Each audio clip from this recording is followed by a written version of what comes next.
이제 우리 외교부가 아니라 네.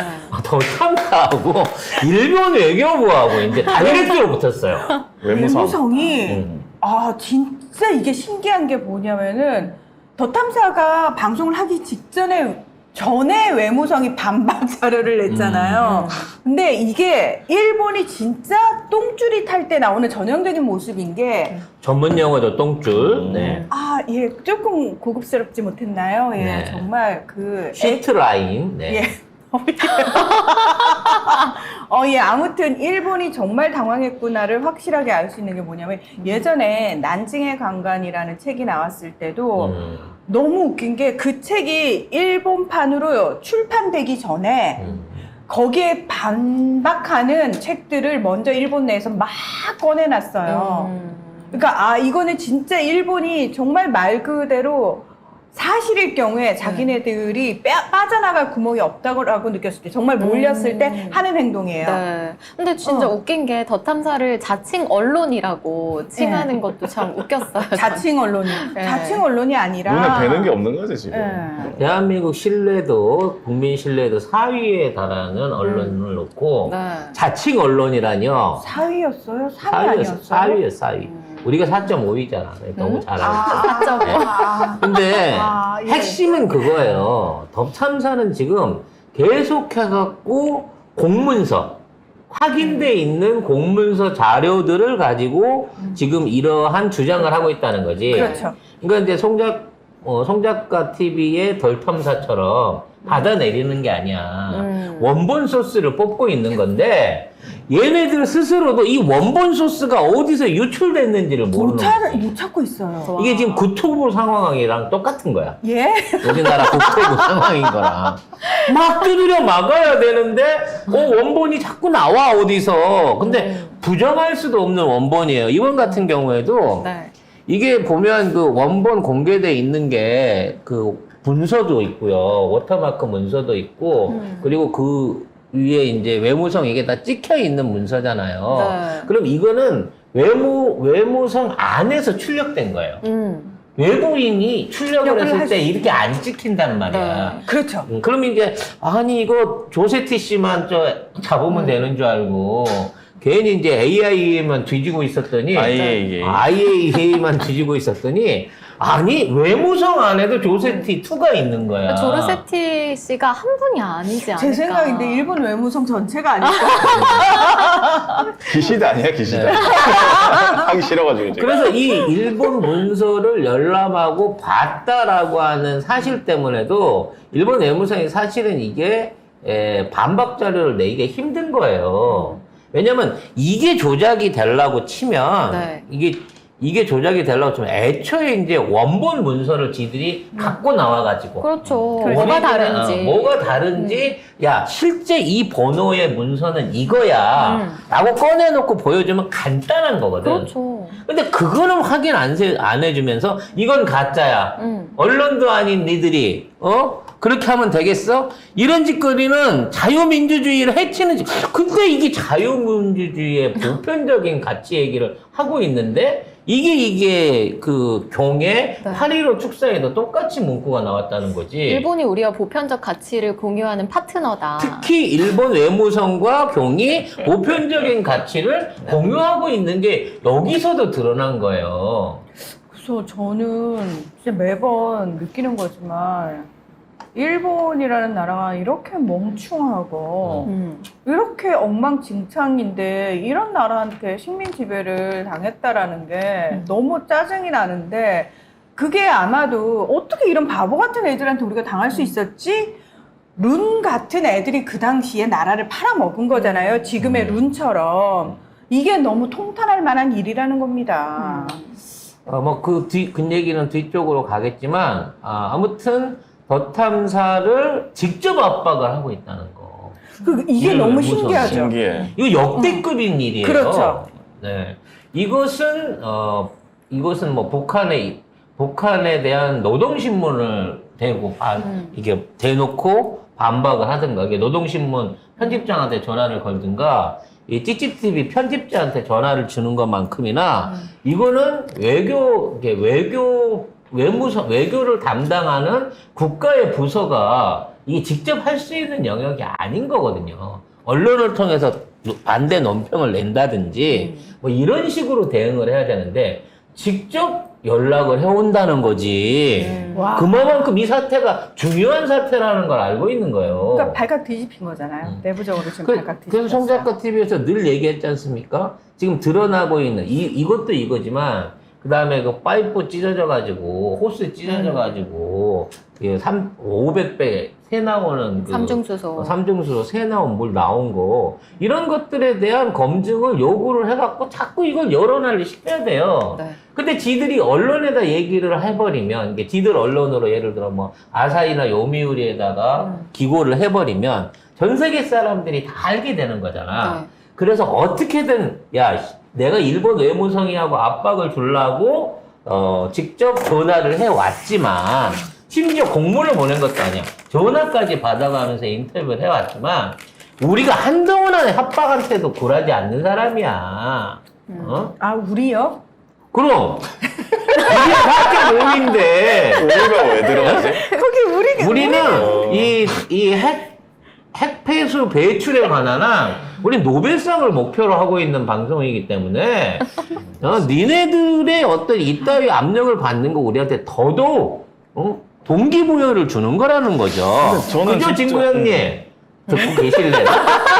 안 들으실 것 같은데 어쨌든 저는 어제 보면서 가장 인상적이었던 게 먼저 일본 측에서 전화가 왔다는 거. 그 다음에 전화해가지고 아무것도 확인을 못 해주는데 그게 무조건 공식 문서가 아니래. 그러면 어떤 문서가 유출이 돼도 쟤들은 무조건 아니라고 하는 것밖에 없고 증거도 못 보여주고 확인도 안 돼도 대장도 확인도 안 되고 아무것도 못하지만 어쨌든 아니다 이 말만 하는 거예요. 그게 너무 웃기고. 무조건 내가 아니니까 어. 아니다 뭐 이런 식인 거예요. 그 증거가 없는 건 저쪽이야. 근데 이게 일본은 증거가 너무 많아. 이게 무슨 얘기냐면 우리나라는 이제 디지털화가 돼 있기 때문에 예를 들어 이 공문서를 진짜 담당자들 아니면 보고용 아니면 이거를 안 했을 거예요. 보관을 안 하고 전자문서 형태로 주고받았을 거거든. 네. 근데 이거 지금 복사 나온 거 보니까 이렇게 복사해서 칸 찍어서 일일이 도장들도 다 받은 거야. 아날로그식으로. 아날로그식으로. 그러니까 이거는 해체를 못 해요. 그 한두 놈이 지금 이 문서를 보고 도장 찍고 거기에 대한 수발대장이라고 그러죠. 이거 받고 보낸 거 다 했기 때문에 이게 절대로 어디로 지네들은 못 없애는 거야. 따라서 이거를 증명하지 못한다고 하는 거는 이게 정보님을 인정하는 거랑 똑같은 거고요. 두 번째로 얘들이 너무 묻고 싶은 게 있었는데 못 묻더라고. 그거 어디서 났어요? 이게 진짜 묻고 싶은 거거든. 누구한테 받았어요? 이렇게 묻고 싶은 건데, 아마 이제 그 검찰이나 이걸 갖다가 우리나라 검찰이 와갖고 수색을 한다 그러면 네. 이건 말이 안 되는 거야. 왜냐면 국내에서 이러한 짓거리를 해달라고 예를 들어 일본 뭐 대사관이 검찰에다 요구를 했다 이렇게 되면 모르겠지만 지금 외무성이랑 다이렉트로 얘기하고 있는 단계에서 압수수색이 나온다고 하면 말도 안 되는 짓거리거든. 진짜 조선 총독부네. 그렇지. 총독부지 이거는 지금. 그러니까 그 짓거리는 차마 못할 건데 이제 그거를 한다고 치면 와갖고 서버를 털겠지. 근데 털어도 뭐 나올 게 없는 게. 조세티가 보내준 메일이 뭔가 누구 이름으로 받았나. 그래서 아마 직원들 IP를 다 뒤져가지고 혹시 스위스나 일본에서 온 메일을 받은 사람을 뒤지려고 아마 눈이 벌게져갖고 수색을 할 것 같다는 생각이 들어요. 근데 그게 불가능한데 조르세트가 일단 새로운 메일을 생성해서 보내고 그 메일을 없애버리고 네. 이런 방식을 취하기 때문에 사실은 더 탐사 측에서도 조르세트가 누군지 너무 궁금하지만 모르잖아요. 근데 저는 이 문서의 상태를 보면서 깨달았습니다. 이 사람은 일본 사람이다. 이 정보는 일본에서 스위스에서 오지 않는다. 왜냐면 저 송출된 문서에 저걸 봤을 때 저건 팩스다. 요즘 말하는 레이저 프린트가 아니야. 저거는 팩스. 저거는 거의 도트 프린터이거나 감광지일 가능성이 높다. 글씨의 어떤 그 외곽의 선명도나 이런 걸 봤을 때. 그리고 이제 저게 앞에 공문 저게 찍히잖아요. 네. 이게 저거는 레이더로 찍으면 저런 식으로 약간 음영 있게 안 찍히거든. 그러니까 뒤가 비치도록 안 찍히거든. 아니면 그 부분이 제외되거나. 그러니까 요거는 지금 일본에서만 쓰고 있는 출력 방식이란 말이야. 그러니까 스위스에서 뽑으면 절대 이게 안 나와. 따라서 지금 있는 조세티 씨는 스위스에 있는 척하면서 일본에서 암약 중이다. 이런 생각을 해보게 됩니다. 아, 네. 그러면 휘발되냐고. 응? 휘발. 휘발 안 돼요.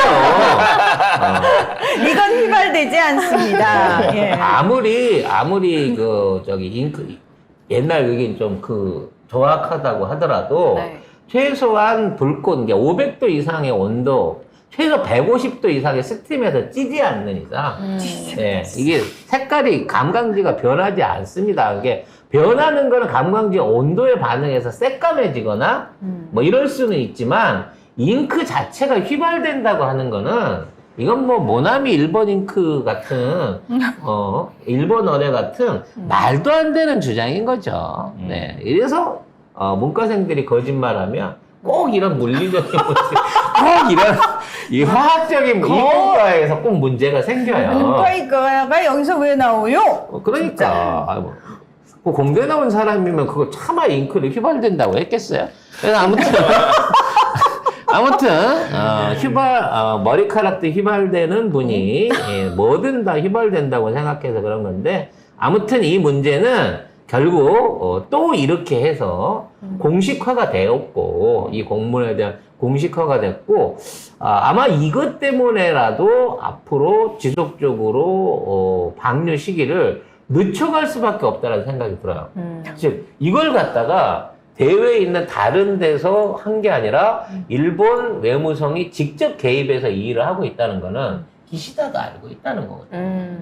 기시다 입장에서는 불똥 튈 때까지 이달 말 방류도 잠정 보류해야 되겠다. 굉장히 중요한 시점에서 이 얘기가 나온다는 겁니다. 저는 너무 속상한 게 더 탐사가 지금 보도하고 있는 내용을 만약에 우리 언론이 좀 제대로만 받아 써줘도 다시 일본 언론으로 들어갈 수 있거든요. 그러니까. 그래서 일본 내에 또 반향을 일으킬 수 있는데 다른 언론들이 받아 쓰질 않잖아요. 그래서 일본 외무성이 말하는 내용이 그냥 이 언론도 아닌 것이 자칭 언론. 자칭 언론인 것들이 이런 보도를 내기 때문에 신뢰성이 없다. 니네 정식 매체에서 조중동이나 큰 매체에서 이런 얘기하면은 그거 만약에 윤석열이 하던 크지만, 말인데?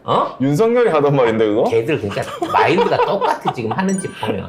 이런 상황에서 이런 언론들의 보도를 한국에서도 쓰지 말고 일본에서도 쓰지 마라 라고 하는 일종의 뚜껑 덮기라고 봐줘요. 근데 안 통한다 이제는. 뚜껑이 열리고 네. 있어요.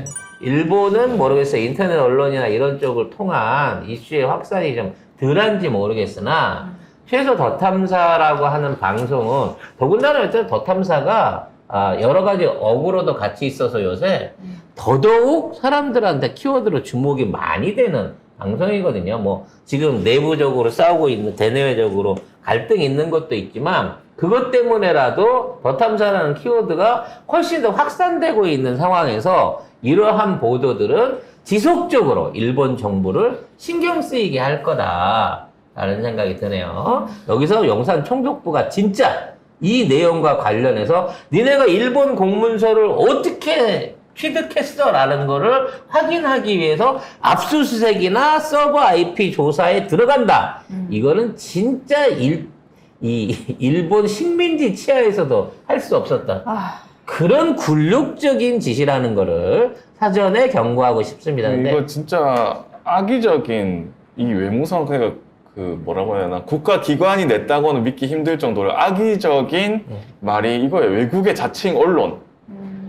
자칭 언론? 아니 언론사 등록돼 있어요. 더탐사는. 대한민국에 정식으로 등록돼 있는 언론사고 대한민국 4위라니까 4위 국민 신뢰도가. 근데 저는 진짜 너무 짜증나는 게 다른 나라의 이제 정부의 어떤 비리를 탐사해서 보도하는 언론 매체에 대해서 우리나라 언론이 어떤 식으로 받아 써주냐면 뭐 브라질의 탐사 보도 전문 매체인 어디는 이런 식으로 해줘요. 근데 되게 웃긴 게 더 탐사에 대해서는 유튜브라고 얘기를 하고 그다음 박대웅 강진구에 대해서는 유튜버라고 얘기를 해요. 참, 하여튼 웃긴 애들. 윤석열도 예전에 메이저 언론이 문제를 제기를 해야지 말이야 이러면서 막 난리 쳤잖아. 정말 마인드가 같네요. 진짜. 근데 메이저 언론은 다 저한테 좋은 것만, 좋은 기사만 써주고. 다 때려잡고 있지 않습니까? 우리 같은 지금? 유튜브나 이런 대체 언론, 대한 언론들이 활력을 해야 되는 시기인 것 같습니다. 자, 뭐 이 얘기는 이 정도 할게요. 난 내일 예고편이 너무 기대가 돼. 오늘 거? 오늘 밤에 네. 할 거. 네. 제가 그렇게 관심 있는 선임마을. 선임마을. 선임마을 관련한 거. 권성동 프로젝트. 네, 권성동 프로젝트와 지금 있는 이 양평간 고속도로 종점 말고 시점 고수까지 같이 좀 달아주셨으면 하는 마음이 있습니다. 근데 되게 신기한 게 처음에는 너무 지루하고 힘들다라는 생각을 했는데 이제는 익숙해져. 맞아요. 재밌고 흥미진진하고. 흥미진진하고. 그리고 이렇게 한 5배속이나 스크롤로 가면 어느 대목이 중요한 대목인지 눈에 띄어요. 아니 그냥 저는 틀어놓고 이렇게 딴 거 보면서 계속 얘기를 듣고 있거든요. 저는 따다다다 때리면서 도편 뜰 때만 아. 그때만 조금 신경 써서 듣고 따다다다 계속 때려요. 요령이 생긴 거죠. 그러니까 나름대로 다 요령이 생겼는데 2시간짜리를 보는데도 15분이 안 걸려. 네. 어디가 포인트인지 우리가 아니까. 네. 예, 아무튼 적응해 가고 있습니다. 예, 그렇습니다. 네. 그래서 이제 이 더탐사 방송에 적응해 간다는 건 무슨 의미냐면 우리 깨시민들이 수준이 점점 높아지고 있다라는 거예요. 그렇죠. 그러니까 다시 말해서 수준이 한 번 올라간 거는 다운그레이드는 힘들거든요. 그래서 우리 송작가 TV의 내용도 원래 수준이 있었지만 더 수준을 높이도록 노력하겠습니다. 여러분의 눈높이에 맞춰서.